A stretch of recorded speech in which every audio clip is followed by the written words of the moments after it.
प्रशासनर खामखियाली जोगु साहिरे हेला कृत्रिम पोखरी। स्थानीय प्रशासनर खामखियाली नीति रे आज साही पलटिची कृत्रिम पोखरी।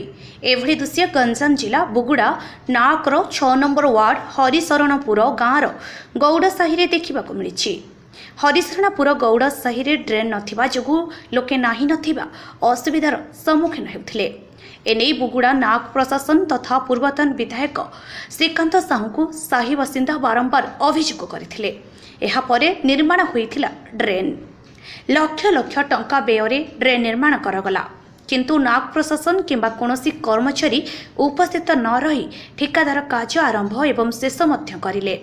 एने साही बासिंदा एकत्रित होई प्रशासन को जणाइथिले मध्य कोनोसी सुफल मिली पारिला नाही।